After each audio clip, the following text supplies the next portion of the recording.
Buenos días.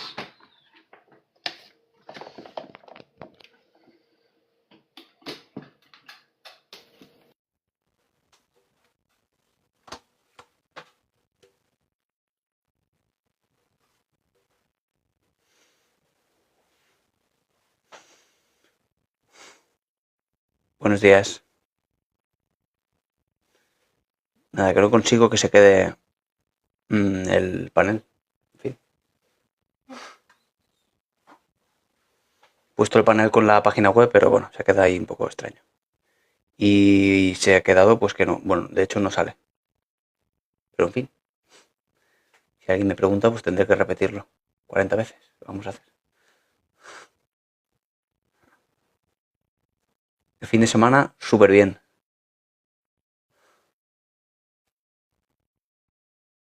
¿Se oye bien? ¿Se escucha bien, no? Sí, ¿verdad? Sí.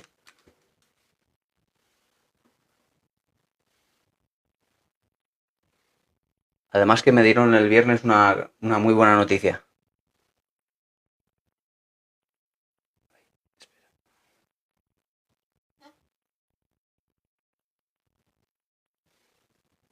Hola, Leonesa, buenos días.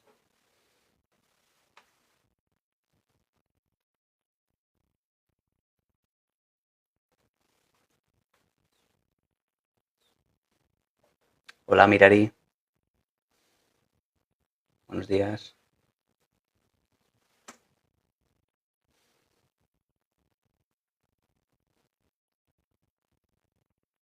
Gracias, César,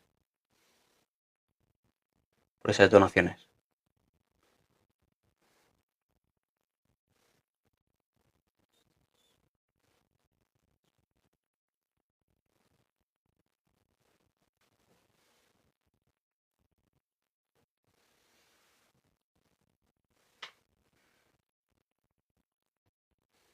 Que por cierto, este mes, hola, buenos días. Este mes con TikTok he acumulado la friolera de 40 euros. Cuidado, que no, no es poca cosa, ahí está. Y yo me alegro mucho entre donaciones aquí en los directos y las suscripciones de los superfans.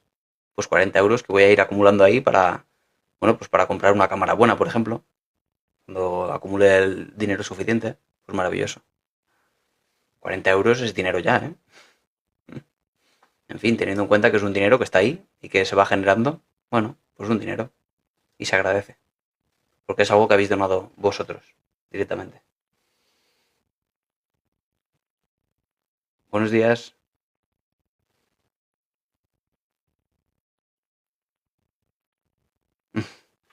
Gracias. Hojazos verdes.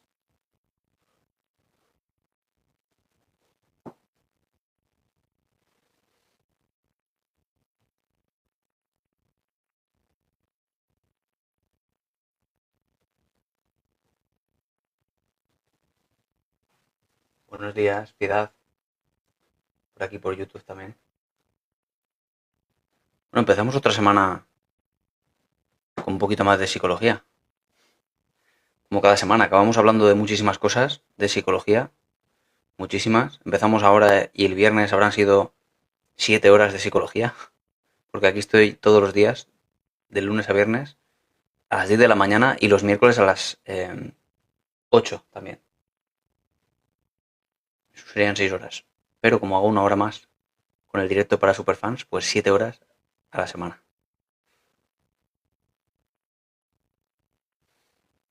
A ver, me dice César, pues que te aproveche también el café, hojazos verdes. César me dice, sí, no he dicho los miércoles. Mm, César me pregunta por los síntomas más claros de una persona con TDAH, pues deben ser, según el DSM César, al menos 6 síntomas de inatención y 6 síntomas de hiperactividad o impulsividad para el diagnóstico de TDAH. Lo que pasa es que también incluye entre los criterios la posibilidad de que encuadre solo en tipo 1 o tipo 2, atendiendo a si solo es, o sobre todo con más predominancia de inatención o más predominancia de hiperactividad, impulsividad, aunque se considera que siempre hay un poquito de las dos. no es puramente, nunca es puramente una cosa solo. O si es mixto. Bueno, pues los síntomas son, por ejemplo, y esto en niños se ve más claro, aunque en adultos sería lo mismo. ¿Se está parando? Me parece a mí. A veces parece como que se para y vuelve. Los síntomas... A ver, soy Susana, ¿me puedes ayudar? Me está dando un ataque de ansiedad. Creo que esta persona ya ha entrado aquí alguna vez diciendo lo mismo. Se llama José Rodríguez, pero dice soy Susana. Puede ser, no pasa nada con esto. Pero sí es cierto que si estás teniendo un ataque de ansiedad ahora mismo, y digo que lo estás teniendo, no que se está iniciando, claro, es poco probable que atines a teclear tanto como para poner un mensaje tan largo. Pero no importa. Si quieres hablamos de los ataques de ansiedad, aunque no lo estés teniendo ahora, aunque solo sea el principio de algo que te acontece de mucha intensidad, pero que todavía no está en ello. Pero no vamos a hablar todavía de esto. Voy a atender a la otra pregunta de momento. Eh, la, la hiperactividad son, por ejemplo, síntomas de tipo falta de obediencia de órdenes, falta de, por ejemplo, organización, se pierden las cosas, no hace las tareas. Porque, por ejemplo, la atención puede ser muy selectiva. Podría, por ejemplo, prestar muchísima atención a un videojuego y no sería incompatible con el TDAH.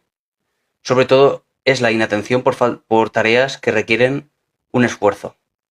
Por ejemplo, bueno, deberes, por ejemplo, leer un libro. Sin embargo, podrían estar horas y horas perfectamente jugando a un videojuego. No es incompatible. Bueno, son si no me equivoco, 9 síntomas, de los cuales tiene que cumplir 6, pero básicamente los más claros son estos. En cuanto a los de hiperactividad, que está inquieto todo el rato, se tiene que levantar de la silla constantemente, está como con un motor en marcha todo el rato, o de impulsividad, pues que interrumpe constantemente las conversaciones. Bueno, ese tipo de criterios, que si cumple de nuevo 6, pues podría meterse en esa categoría. ¿Vale?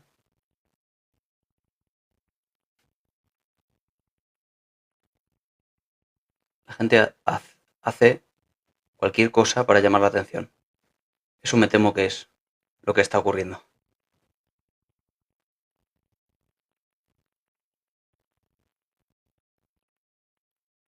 Pues está hablando del TDAH.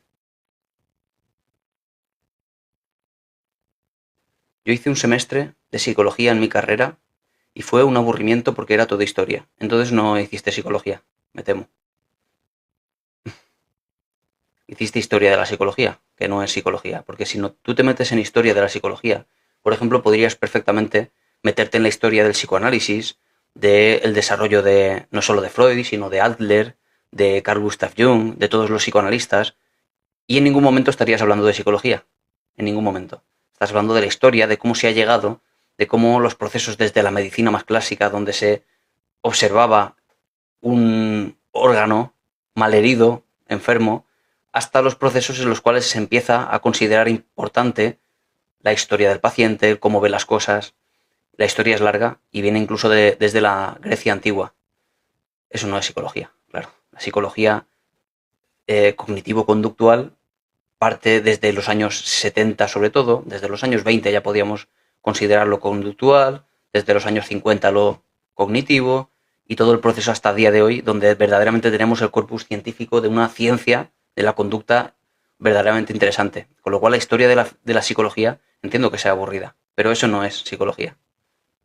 Claro, necesitas, si lo que te interesa es la psicología, es el corpus de la psicología, es decir, los procesos psicológicos que están detrás de la conducta de una persona. Estaría muy interesante, por ejemplo, estudiar la psicología de la atención, la psicología de la memoria, la psicología de la personalidad, de la inteligencia, la psicología de la memoria, de la emoción, la psicología del pensamiento, todo eso es psicología. Pero historia de la psicología, me temo que solo es un pequeño apartado muy reducido que se estudia en una única asignatura aislada del primer año. Y además poco interesante, de hecho.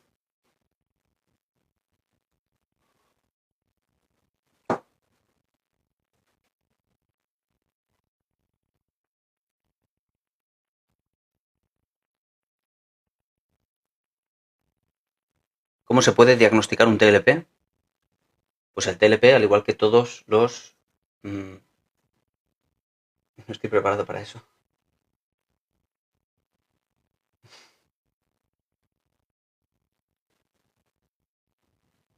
Estás mal con tu esposa y ¿qué quieres saber? ¿Cuál es la pregunta?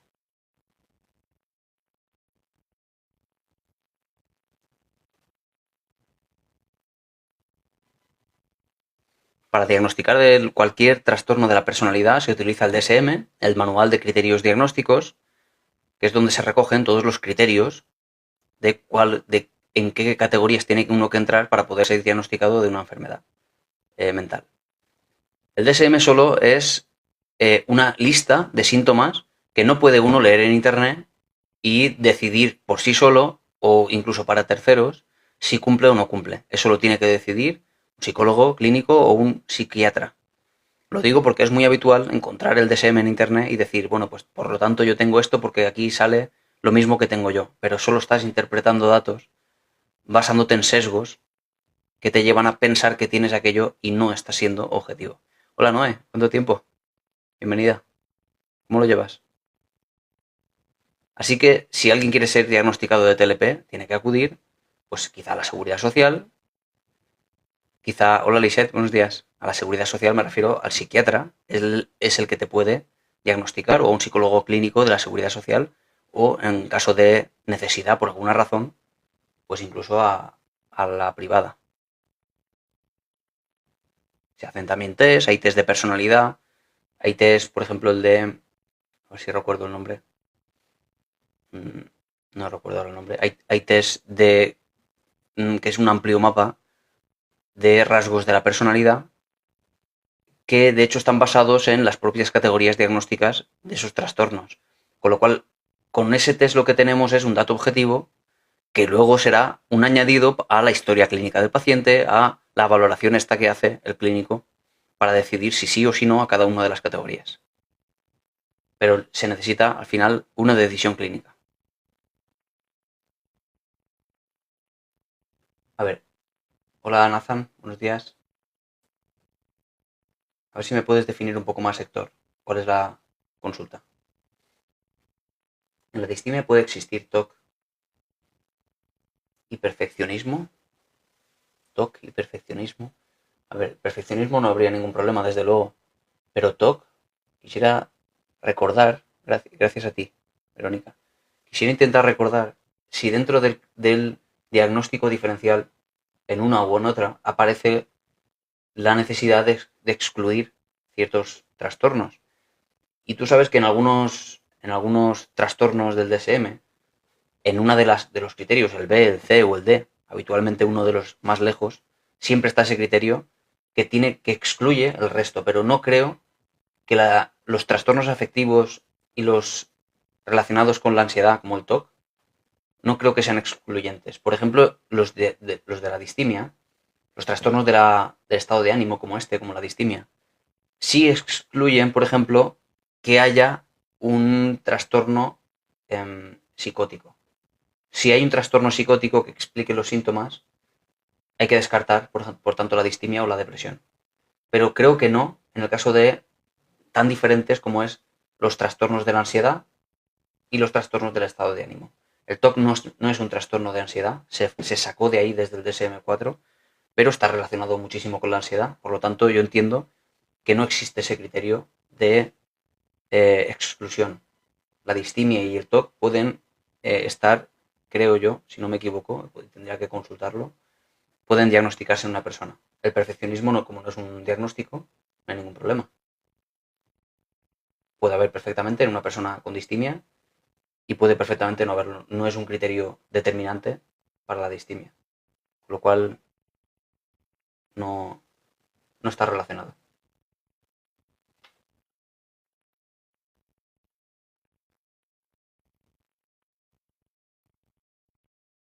Estás acabando el semestre. ¿Cuánto te queda ahora, Noé?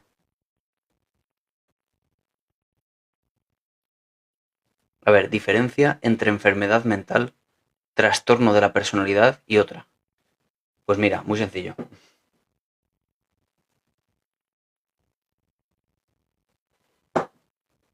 Gracias a ti, Nathan.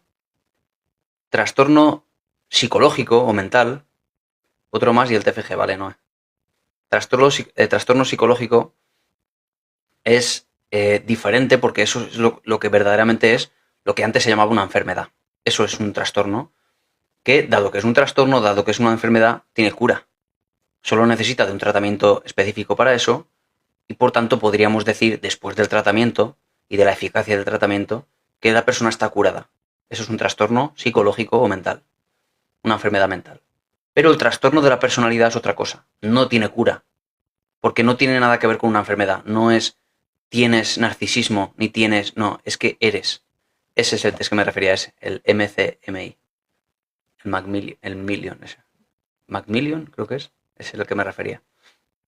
Los trastornos de la personalidad es una condición, es una forma diferente de procesar la información, al igual que pasa con otros trastornos del neurodesarrollo, por ejemplo, como pues, dislexia, trastornos de aprendizaje, incluso trastornos de tipo autista, espectro autista y todo eso. Son condiciones diferentes porque sus cerebros han sido cableados de otro modo. Y a través de esa forma diferente es que como viven el mundo. ¿Vale? Sí, lo de multiaxial es muy interesante porque, claro, es que lo de multiaxial como tal y lo de los ejes del DSM-4 ha desaparecido, pero antiguamente en el antiguo manual había una diferencia clara entre eje 1 y eje 2, es decir, lo separaba muy claramente, porque una persona con un trastorno de la personalidad, un TLP por ejemplo, no es, eh, no es excluyente para que tenga un trastorno psicológico, aunque sean dos cosas completamente diferentes. Ahora mismo esto se ha excluido, ya no hace falta diferenciar dos ejes diferentes, porque al final tampoco es que ayude demasiado. Ahora sencillamente es que, bueno, pues puedes tener este trastorno, diferenciar en gradualidad, hay una forma más dimensional de ver los trastornos, es un tema un poco complejo y nos estamos saliendo un poco. Pero básicamente el trastorno de la personalidad es una condición y con eso se aprende a vivir. Un trastorno psicológico, si tiene cura directamente, se trabaja y podemos decir que se cura, ¿vale? Que se sale de eso. El trastorno de la personalidad es diferente, ¿vale? Trastorno del neurodesarrollo igual. TDAH no se cura, autismo no se cura, sencillamente se aprende a vivir de la forma más funcional posible.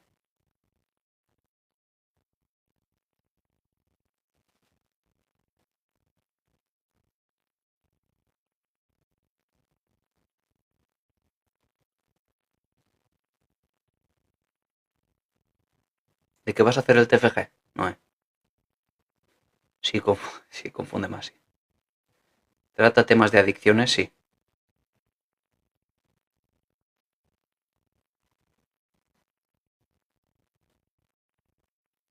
A ver.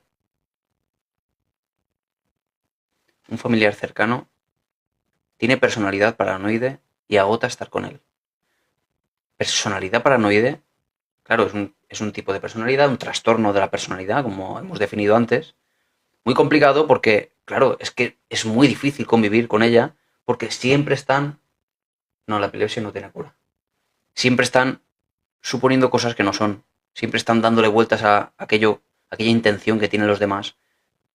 Esa percepción de que los demás siempre tienen una doble intención nos lleva, pero no solo el que está enfrente, sino el propio gobierno, el Estado, las empresas, todo siempre es una gran conspiración contra ellos mismos, con lo cual es muy difícil relacionarse con ellos a pesar de ser familiares cercanos.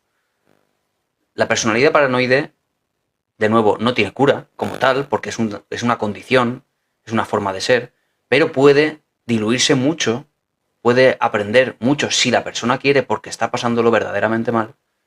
Puede, por ejemplo, aprender a esos esquemas cognitivos erróneos de lo que es la vida, aprender a manejarlos de otra manera con herramientas cognitivas. La terapia es eficaz, solo que no es habitual que una persona con personalidad paranoide realmente acuda a consulta y se crea de verdad que necesita la ayuda, incluso aunque vengan un poco obligados. Es muy difícil que eso ocurra. Como dice por aquí, agota estar con él. Buenos días.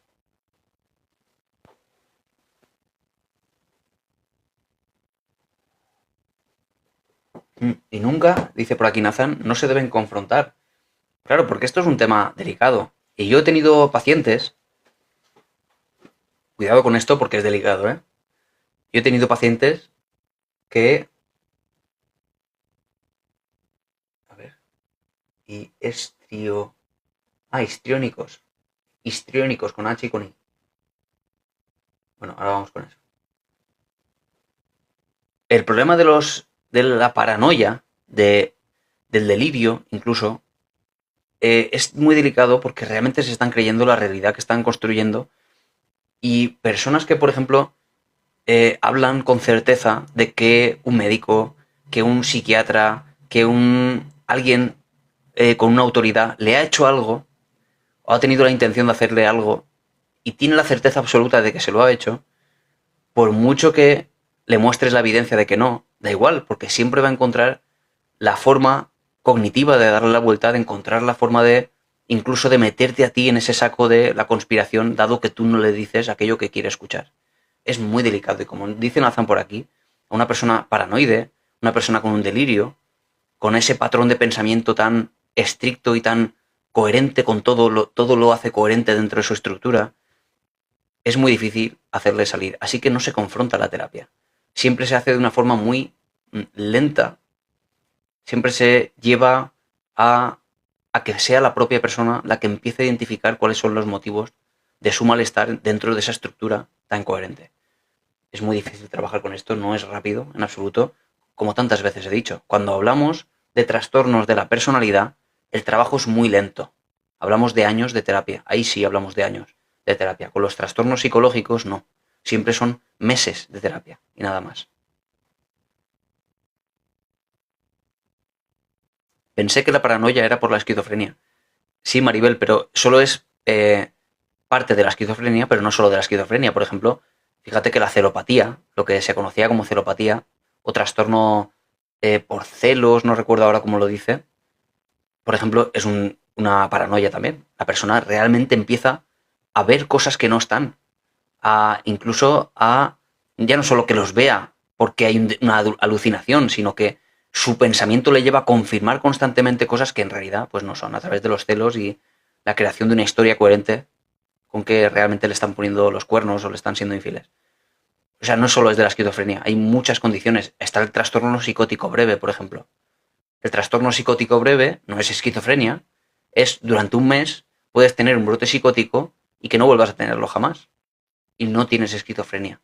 La esquizofrenia supone una serie de síntomas a largo plazo, o al menos dentro de su criterio temporal, que en principio son primero 2 semanas, luego otro episodio, etcétera. Un poco más complejo. Sí, la esquizofrenia va por ahí.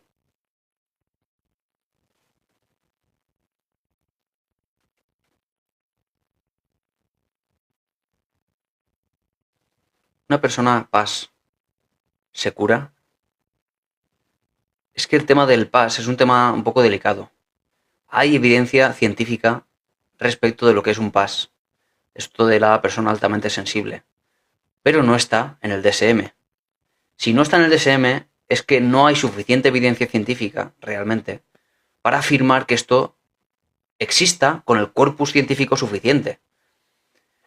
Lo que nos lleva a pensar que el PAS, dado que lo propuso una autora dentro de su pequeño espacio, con su pequeño grupo de pacientes, encontró una diferencia entre esto y el autismo, encontró una diferencia entre esto y el TDAH, encontró algún tipo de diferencia y lo llamó así de esta manera. Pero claro, es cierto que es un término un poco delicado. ¿Se puede hablar de que exista el PAS? Pues es posible.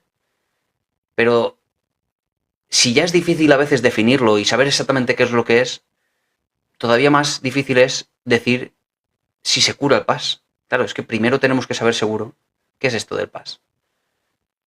Porque, claro, después se confunde con las altas capacidades. Se confunde con tantas cosas el PAS. Mientras no haya un corpus científico detrás de algo, que afirme que algo existe, es muy difícil trabajar con ello. Muy difícil. ¿Cuántas cosas estoy entendiendo ahora que te escucho? Gracias, hijo. Gracias a ti, Rita, por escuchar. Claro, pero ¿qué es entonces el PAS? Es sentir con más intensidad, sentir emocionalmente con más intensidad. Ya, pero es que no solo es eso. Es que también supone que, por ejemplo, los ruidos te afectan mucho. Claro, entonces ya se mezcla un poco con lo que pasa con el autista, pero a la vez se mezcla un poco con lo que pasa con un TDAH, con un TLP. Claro, este complejo de cojo un poco de aquí, cojo un poco de allá, y le llamo de una forma concreta. Claro, al menos hasta que no haya evidencia suficiente, vamos a tener que coger este término con pinzas. No es que no exista, pero si no sabemos exactamente definirlo es que tenemos un problema para trabajar con él, sencillamente.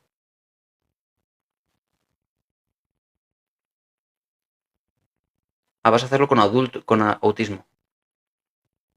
Qué bueno.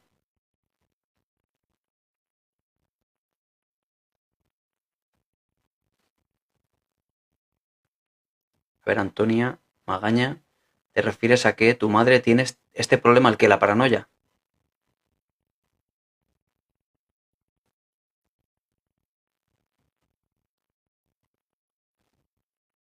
No estoy de acuerdo en que la psicología se considere una ciencia. Sí, sabes, pero ¿sabes qué pasa, Alfonso? Que tú puedes estar de acuerdo o no con que la medicina es una ciencia. O poder estar de acuerdo o no con que pues la arquitectura, la arqueología, que cualquier digamos listado de ciencias en nuestro planeta sean o no sean una ciencia. Pero de hecho el que tú lo creas o no no quita la evidencia científica que hay detrás de una ciencia. Solo es que tú no lo crees. La psicología es una ciencia desde el siglo XIX. Hablamos desde el siglo XIX. Si es una ciencia desde el siglo XIX con todo el desarrollo que he tenido, y no hablo en absoluto del psicoanálisis, que no es una ciencia, el psicoanálisis de Freud, de Carl Gustav Jung, de Adler, hay muchos psicoanalistas, incluso más modernos, como por ejemplo Klein, está por ejemplo también, a ver si recuerdo alguno más, bueno, hay unos cuantos psicoanalistas, em, toda esa rama del psicoanálisis no ha ido asociada a la evidencia científica, pero el camino de la psicología es otro. Desde el siglo XIX empezó con Wundt en Alemania en laboratorios de psicofisiología, con aquello que se llama el condicionamiento clásico. Eso es psicología. Después de todo ese proceso de Wundt y de estudiar la psicofisiología, la percepción humana, todo eso, empezaron con lo que ya empezó de verdad a ser la psicología a tratar pacientes, que es la psicología de la conducta, el conductismo. Eso es ya psicología en cuanto a el surgimiento ya verdaderamente de la ciencia que hoy en día llamamos psicología, la psicología de la conducta. Desde los años 20 con Watson, con Skinner, todos esos que trabajaron con niños, con animales, para ver el porqué de la conducta humana. Y eso ya te digo que es una ciencia desde hace muchísimo tiempo y no te imaginas lo que se ha desarrollado hasta hoy para hablar de diferentes revoluciones en este sentido.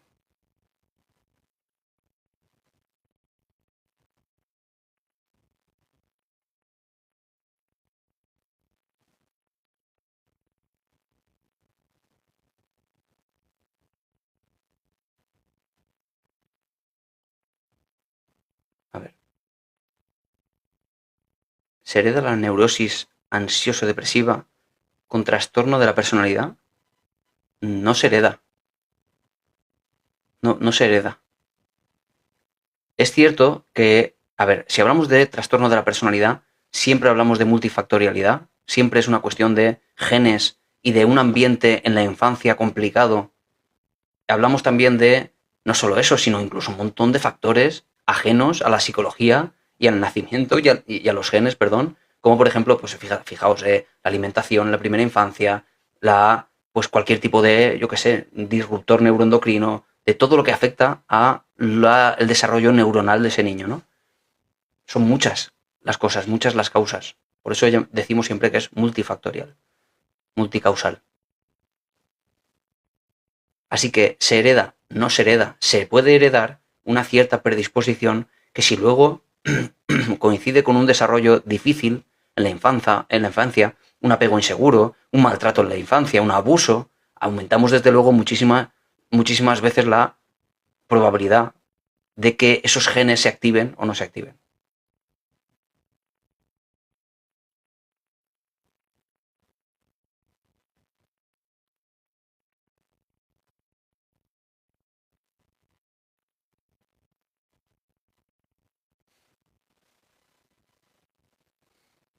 A ver, lo que pasa es que a veces agregan técnicas pseudocientíficas, pero hay otras técnicas como la cognitivo-conductual que sí es ciencia. Claro, pero eso que agregan pseudocientífico ya no es psicología, claro. No son ni siquiera, muchas veces ni siquiera psicólogos. A veces, cuando hablamos de otro tipo de técnicas pseudocientíficas, y puede ser perfectamente, Nathan, perfectamente puede ser algo que empieza siendo pseudocientífico, es decir, no consigue la evidencia científica, pero es una teoría interesante. Y así es como se empieza. No se trata de estar en contra de aquello que no tiene evidencia. Se trata de que mientras no tenga evidencia, desde luego no lo vamos a aplicar. Pero la investigación se basa en que al principio no tiene evidencia. Claro, es normal. Yo propongo una hipótesis respecto de algo. Es decir, yo creo que la ansiedad es debida a, pues aparte de a esos procesos cognitivos, etcétera, a que, pues no sé, que el consumir cierto tipo de hidratos de carbono, no lo sé, me lo estoy inventando. Yo puedo creer eso porque yo he comido hidratos de carbono y a mí me ha pasado esto, he tenido ansiedad, etcétera. Desarrollo mi propia teoría, hipótesis, y yo propongo esta hipótesis, la empiezo a investigar. No tiene evidencia científica durante mucho tiempo, pero cuando la tiene, bueno, pues ya hemos demostrado que la tiene, y se trata de que durante todo ese tiempo no vamos a aplicar eso porque no tiene todavía esa evidencia. Cuando la tenga, no estaremos en contra en absoluto de aplicar alguna nueva técnica que partía primero de la pseudociencia. El problema es que desde la pseudociencia ni siquiera hablan de partiendo de la base anterior, sino que suelen ser teorías o hipótesis incomprobables que saltan a conclusiones muy exageradas y totalitarias de tipo esto cura toda enfermedad, algo que es completamente imposible. Me dices que me calle ya, pero si eres tú el que puedes irte cuando quieras.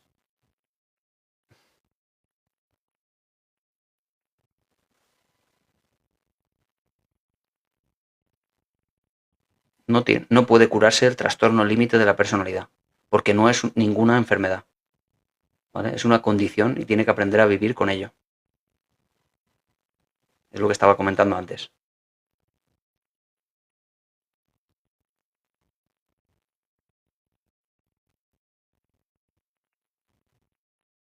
Hola, Evelyn.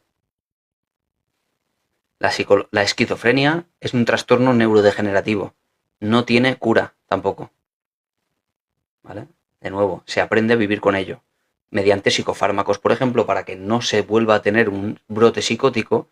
¿Y por qué no tener brotes psicóticos? Porque cada vez que uno tiene un brote psicótico, dado el cuadro de la esquizofrenia, cada vez pierde neuronas, como pasa con la epilepsia. Es neurodegenerativo. Hay que evitar a toda costa el brote psicótico. Para eso se toman fármacos antipsicóticos. Una vez que se consigue eso, se empieza a trabajar en toda la destrucción social que ha tenido ese paciente hasta que ha conseguido el diagnóstico y el tratamiento farmacológico adecuado. Es decir, ha perdido amigos, ha perdido pues, relaciones familiares y sociales, seguramente se ha aislado, quizá no tenga habilidades sociales, quizá tenga ansiedad, depresión, todo eso. Si este paciente consigue gestionar todo eso y adaptarse a la sociedad, trabajar y tener una vida independiente, pues habrá controlado una enfermedad que no tiene cura como tal.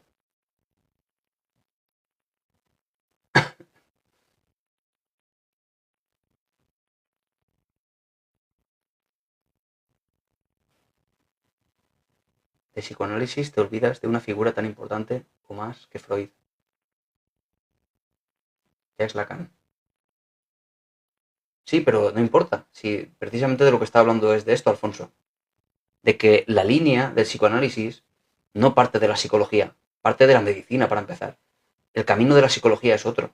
No parte ni de Lacan ni de Freud, parte de otro proyecto independiente que en todo caso tendría que encontrar el origen no en ninguno de estas personas, sino más bien en la psicofisiología alemana con este del perro de el perro de ¿cómo se llamaba? Pavlov, este.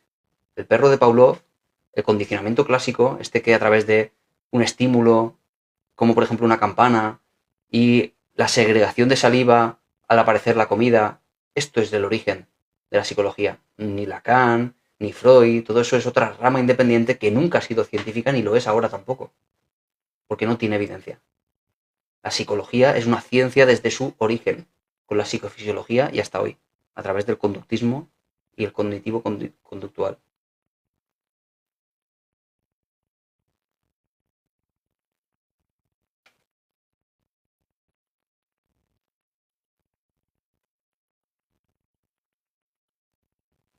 no se cura.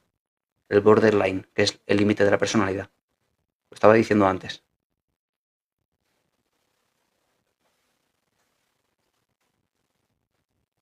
A ver que me eche un poco.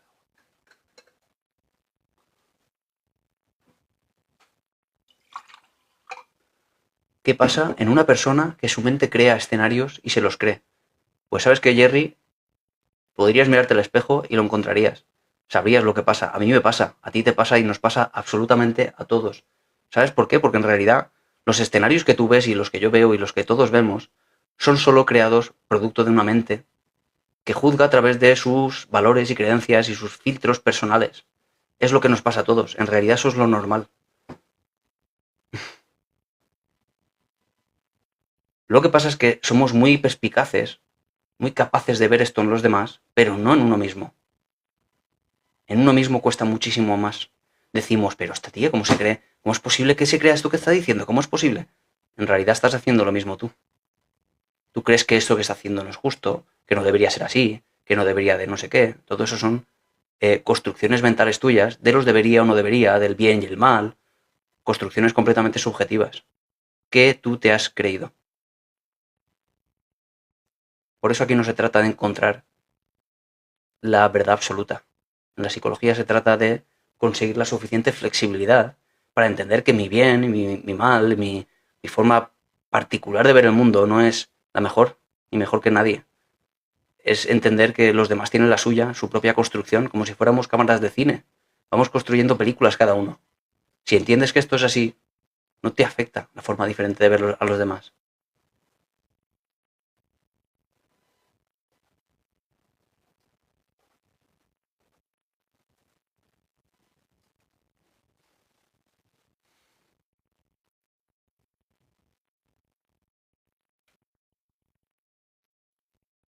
Pero ¿cómo afecta en la vida del individuo? ¿Cómo afecta? Pues es el día a día que vemos todos los días. Todos los días vemos esto, bueno, podemos ver alrededor. Cada vez que alguien se enfada, Black Wolf, estás viendo precisamente eso. Cuando una pareja discute, dice, pero es que no lo ves, es que no lo ves que esto es así, que no ves que esto es así y esa. Ahí tienes precisamente la generación de una realidad absolutista y total, totalitaria de la verdad y la incapacidad de ver que tu verdad no es la verdad absoluta. La incapacidad de que solo estás viendo a través de tus filtros. Y el otro, la otra persona, la otra pareja, está enfrente tuya haciendo lo mismo. Así es como afecta. Una mente flexible, capaz de generar aquella forma de entender al otro, no está siendo víctima de la rigidez que lleva a creer que tu verdad es la única y absoluta. Con lo cual es la cura más eficaz a nivel psicológico. Porque si tú no tienes altas expectativas ni imposiciones de lo que deberían ser las cosas, no tienes por qué tener ni ansiedad, ni rabia, ni en general emociones intensas o dramáticas.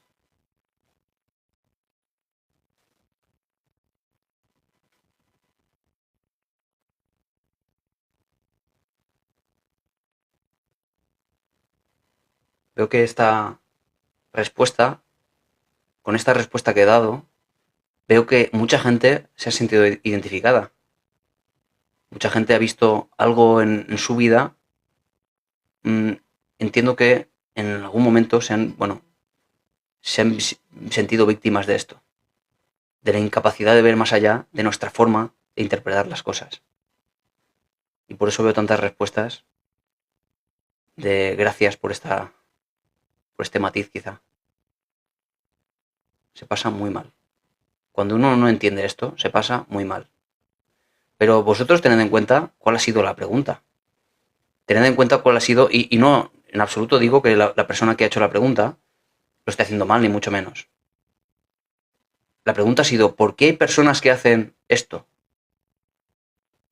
Partimos de la base de la falta de entendimiento de que todos hacemos esto, incluso la persona que ha emitido la pregunta.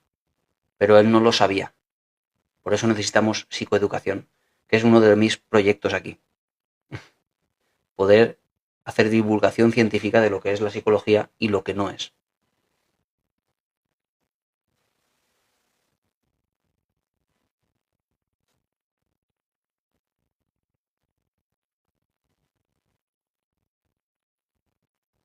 Hola, Lourdes. Mi mujer me pega por mi bien, pero no sé si está mal. ¿Qué pensáis? Me dicen por aquí, mi mujer me pega por bien, pero no sé si está mal. ¿Qué diríais por aquí? Eso me lo preguntan por YouTube. ¿Qué diríais? Vosotros que me conocéis de más tiempo.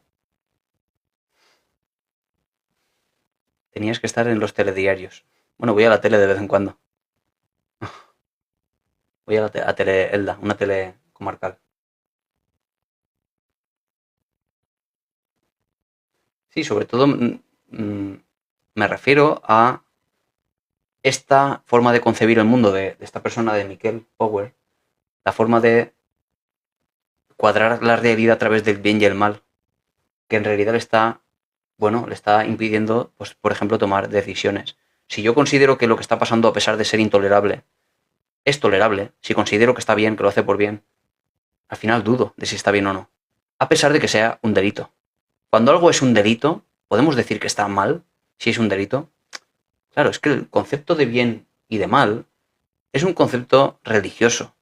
Si analizamos a nivel psicológico los conceptos de bien y mal, lo que nos damos cuenta es que son constructos sociales que a través de la religión en principio, de la Biblia, pues por ser más concretos, nos han introducido, y no es que estén mal, son formas de convivir de forma un poco más cívica. Cuando se propone el que está mal, pues pegar a los demás, robar a los demás o quitarle la vida a los demás, hacemos alusión a ese concepto de bien, y eso le llamamos efectivamente moral. Pero no es objetivo ni absoluto, como si quizá intenta la ética de alguna manera. No es absoluto, porque como tantas veces hemos mencionado por aquí, ni siquiera aquello tan grave como es quitarle la vida a una persona, ni siquiera en ese caso es objetivo, porque hay países que lo deciden incluso a nivel estatal, quitar la vida a una persona porque ha cometido un delito. Claro, eso no tiene sentido porque entonces no es malo de forma objetiva, no lo es. Es solo una interpretación social, en este caso, del bien y del mal. Aquí de lo que se trata es de que ya no a nivel social, ni a nivel de leyes, ese contrato social de Rousseau y todo este rollo de cómo uno debe comportarse en la sociedad, sino a nivel personal. Uno debe construir cuáles son sus valores. Eso es algo que nadie te puede inculcar más allá de la propia familia, que desde luego pues hace su trabajo de inculcar una serie de valores familiares. Pero incluso más allá de eso, uno debe construir cuáles son sus valores. Y aquello que es bien y mal es algo que tiene que construir la persona a nivel subjetivo. Y no está mal que sea subjetivo. Está mal para mí y está bien para mí, desde mi punto de vista. Y cuando yo a mi hija le digo, esto no lo hagas, y me pregunta por qué, digo, bueno, no está bien y se lo explico por qué, pero yo se lo digo sobre todo, no haciendo alusión a que esté mal de forma objetiva en el universo entero, sino porque es el constructo social que he construido para mi familia particular de aquello que esté bien o que esté mal. Eso es lo que tenemos que decidir. Si esta persona que nos pregunta esto nos pregunta si está bien o está mal, yo le tengo que decir, no es que esté bien o está mal, es que tú tienes ese constructo de tu bien y tu mal y quizá eso te está causando malestar. Porque si para ti está bien que te pegue, porque lo hace por bien, y te da malestar, desde luego tienes un problema. O cambias tus creencias o dejas a esta persona. Cualquiera de las dos es válida. Porque si cambias tus creencias y empiezas a pensar que no está mal, que no está bien, y le pones límites a la persona, va a dejar de haber problema. Y lo mismo pasaría si dejases a la persona. Pero bueno, tampoco se trata aquí de ir huyendo de los problemas como tantas veces parece que es el último o el único camino a la solución. No es así. Siempre hay muchos caminos a la solución.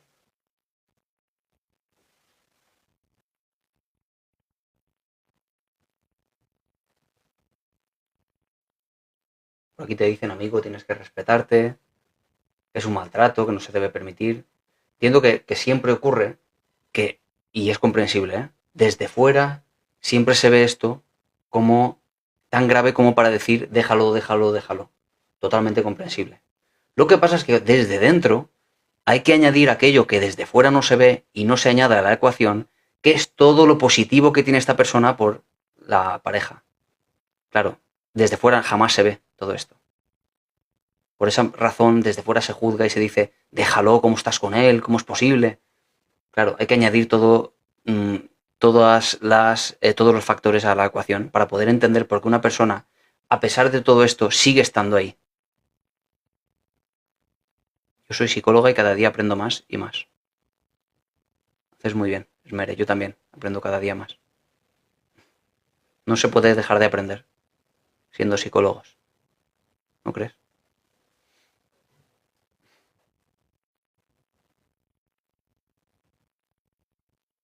Ah, muchas gracias, Esmere. ¿Te llamas así, Esmere?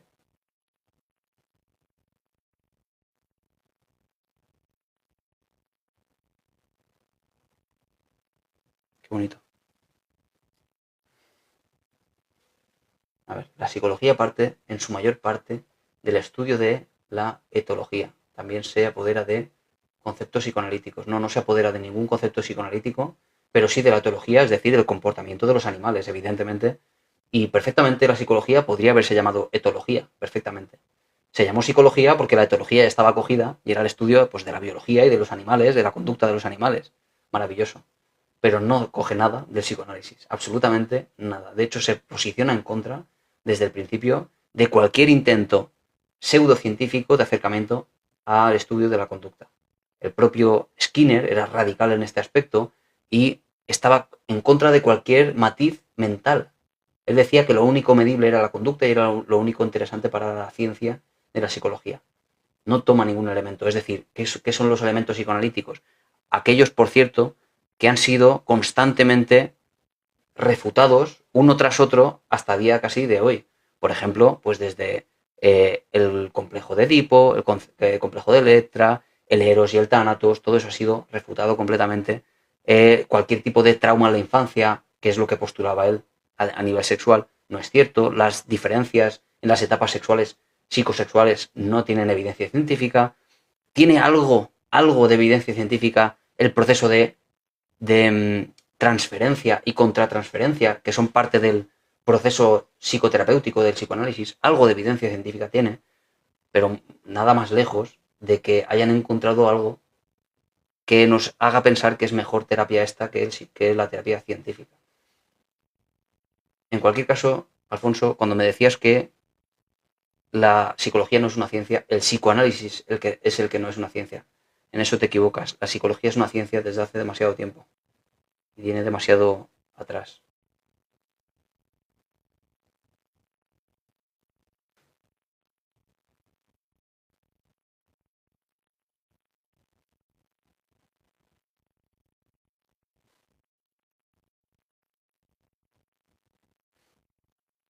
Maestro Miquel, no te está pasando eso entonces.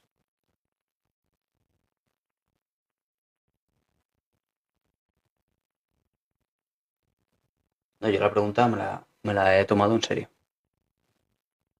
porque perfectamente podría ser, efectivamente. Y de hecho pasa.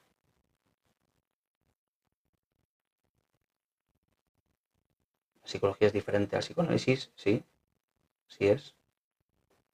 La vida es dual, hermano, y mis respetos para usted, que quiere contribuir a la evolución de conciencia. Mi amigo, ¿cuántos estúpidos cree que mueran con la pandemia que pregonan los medios de descomunicación?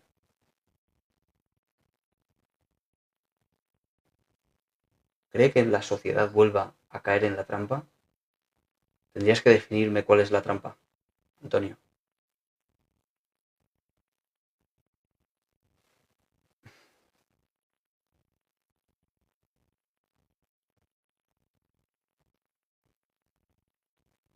¿Psicosomático se lo inventa? Buena pregunta. ¿Lo psicosomático es una invención? Es una muy buena pregunta. Porque, claro, aquí tenemos que matizar algunas cosas. Dice, a ver, ¿psicosomático qué es exactamente? Hay una serie de trastornos que antes, antiguamente, o al menos uno de ellos, se le llamaba, por parte de Freud, que también hemos hablado aquí, se le llamaba, por ejemplo, pues histeria.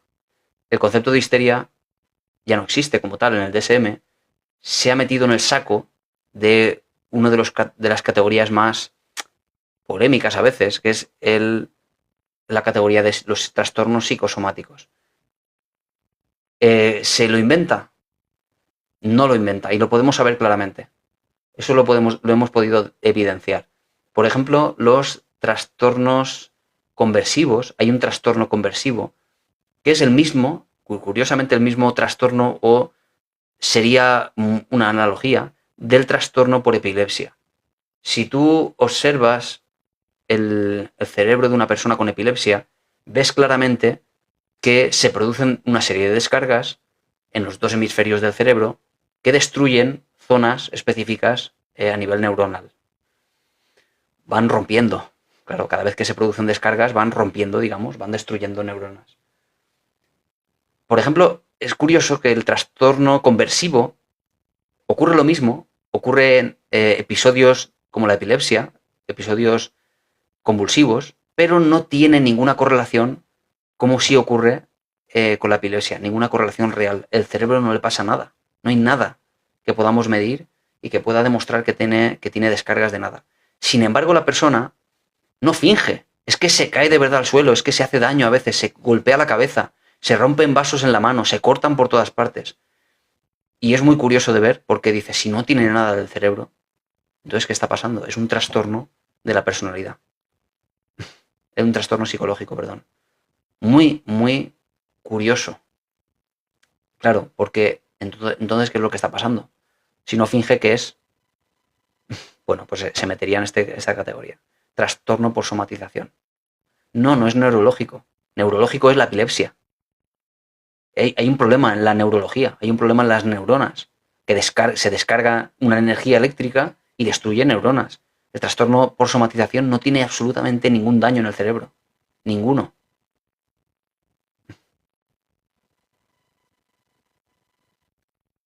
Ay, Lisette. Ayer me angustié mucho ante un berrinche de mi hijo. Retrocedí pasos atrás. No. ¿Sabes qué pasa? En estos casos, Lisette, tenemos que diferenciar entre una caída y una recaída.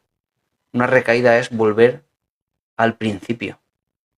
Volver a como si no hubieras aprendido absolutamente nada. Pasa casi como cuando alguien deja de fumar o deja de tomar una droga y tiene una pequeña caída. ¿Sabes lo que ocurre? ¿Cuál es el efecto psicológico de una caída? El efecto psicológico es, bueno, pues ya que he caído, ya que le den a todo, ya y me da todo igual. Y vuelves entonces al patrón original, donde no has aprendido nada. No tenemos que ver esto así. Una caída es una caída, no una recaída. Es un pequeño paso atrás, como dices, y luego, cuando pase el bache, otra vez vuelvo para adelante. ¿Sabes? No te machaques en exceso, porque solo ha sido un pequeño traspiés.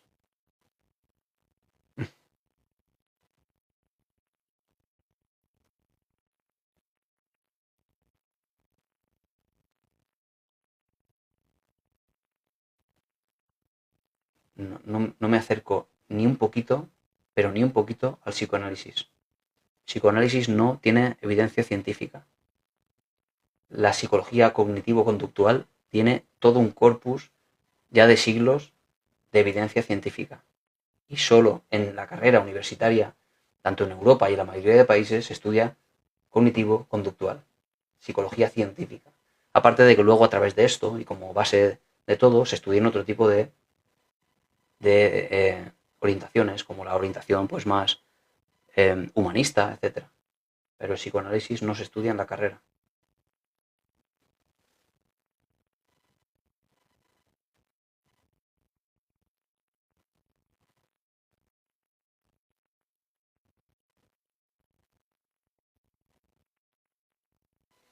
Bueno, y estamos acabando, ¿eh? Los directos los hago todos los días a las 10. Solo que mañana, martes, todos los martes, excepto los festivos, pero mañana sí que voy. A las 10 en punto estoy en la radio, en Radio Monóvar. Y por tanto el directo lo suelo hacer a las 11 menos cuarto. ¿Vale? Porque empiezo allí en directo, son unos 15 minutos el programa, y luego ya me vengo para acá y empiezo el directo. ¿Vale? Son los martes. Así que mañana, a las 11 menos cuarto, empiezo el directo hasta las 12 menos cuarto. Y ya el resto de días, todos los días a las 10 y el miércoles también a las 8 de la tarde. ¿Vale?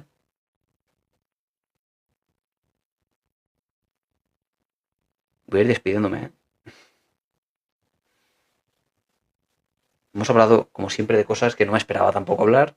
van saliendo temas muy interesantes, porque habitualmente pues, se habla en general de la ansiedad, de la depresión, porque es lo que más destaca. Normal. Pero bueno, habitualmente me sorprendo yo de las preguntas que se hacen y de lo que sale de aquí. Me sorprendo yo mismo también. Una pregunta para coger una sesión contigo online. ¿Sería contigo? Sí, es conmigo. Puede que el día de mañana, porque ya estoy empezando a verme un poco hasta arriba, pues sí que tenga psicólogos a mi cargo también para expandir un poco porque no puedo con todo. De momento sí, sí las doy yo las sesiones. Que por aquí debería salir la página web, no sale, porque yo de psicólogo pues se me da mejor que de técnico en TikTok. No, pensamiento holístico y cualquier cosa que tenga el apellido holístico deberíais dar la vuelta y salir corriendo como si no hubiera un mañana. Eso, en zorbespsicología.com y eso, mi teléfono 627 99 27. La consulta física la tengo en Novelda, Alicante, y en Monóvar, Alicante también paso consulta. Esa es la física. Holístico es, pues, sencillamente como decir cuántico y ese tipo de palabras que no dicen nada, pero es como decir es mucho más allá, transpersonal, también es una palabra que se utiliza. No existe nada transpersonal, porque todo parte de la persona pensando sus cosas.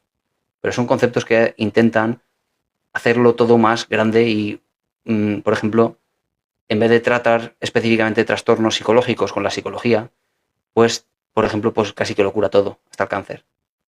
Son conceptos muy vagos que no nos ayudan absolutamente. Y en cualquier caso, la idea es que si algo ciertamente funciona, que se demuestre y no habría ningún problema. Lo online es seguro, claro. Desde la pandemia, imagínate, la de cantidad de consultas online que hubieron porque no había otra forma. Pero ya funcionaba desde hace mucho antes que la pandemia. Pero ahí fue una expansión de lo online, claro. Sí, mira, Evelyn te lo dice porque ha estado online y lo sabe, y Lisette.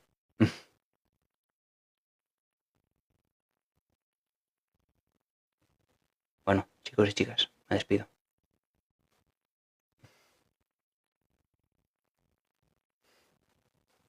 Bueno, me despido por aquí, por YouTube. Mañana, si quieres, Antonio, te vienes y lo expandimos un poquito este concepto. ¿Vale? Adiós, adiós.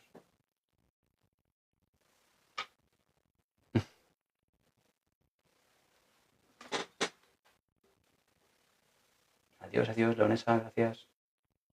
El café para acabar la sesión. Adiós, Evelyn. Ah, el teléfono, espérate. El teléfono, es que no sé por qué no sale aquí, de verdad. Siempre lo. Ah, ese es el teléfono. 627 99 27. Sí que sale al principio y luego se va. En fin, cosas de TikTok que tengo que solucionar.